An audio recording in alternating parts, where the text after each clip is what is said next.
যারা 5ই আগস্ট ঘটাইছে কালো শক্তি, সেই কালো শক্তির নাম হলো জামাত ইসলাম। কিন্তু যারা 5ই আগস্ট ঘটাইছে কালো শক্তি, 24-এর 5ই আগস্ট মুক্তিযুদ্ধ পরাজিত হয়েছে, মুক্তিযুদ্ধের আদর্শ পরাজিত হয়েছে। বাঘের সঙ্গে বিড়ালের কোনো তুলনা হয় না। 71 হলো বাঘ আর 24 হলো বিড়াল।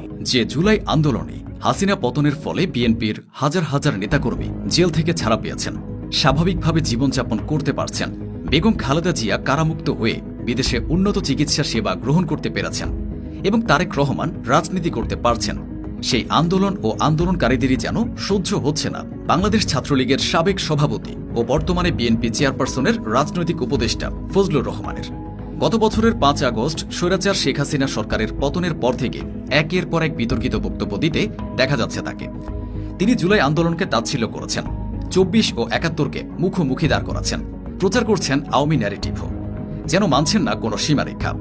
শেখ মুজিবুর রহমান ও আওয়ামী লীগের গুণগান গাওয়া থেকে রাজাকার ট্যাগিং সবই করছেন তিনি। আমার ফজলু পাগলা কই আসো না, একটু দেখবো তোমাকে। এত কষ্ট করে সেই রাত 2টা থেকে বসে আছে তোমার জন্য। আমরা না অভিনয় করছি 24-এর আন্দোলনের পরে, যে আমরা ছাত্র জনতা যারা ছিলাম তারা তো অভিনয় করেই এখন আছি, তাই না? অভিনয় করতেছি, অভিনয় নায়ক একজন, তাই একটু অভিনয় দেখাইতে আসলাম। এই যে আমার ফজলু পাগলা কই।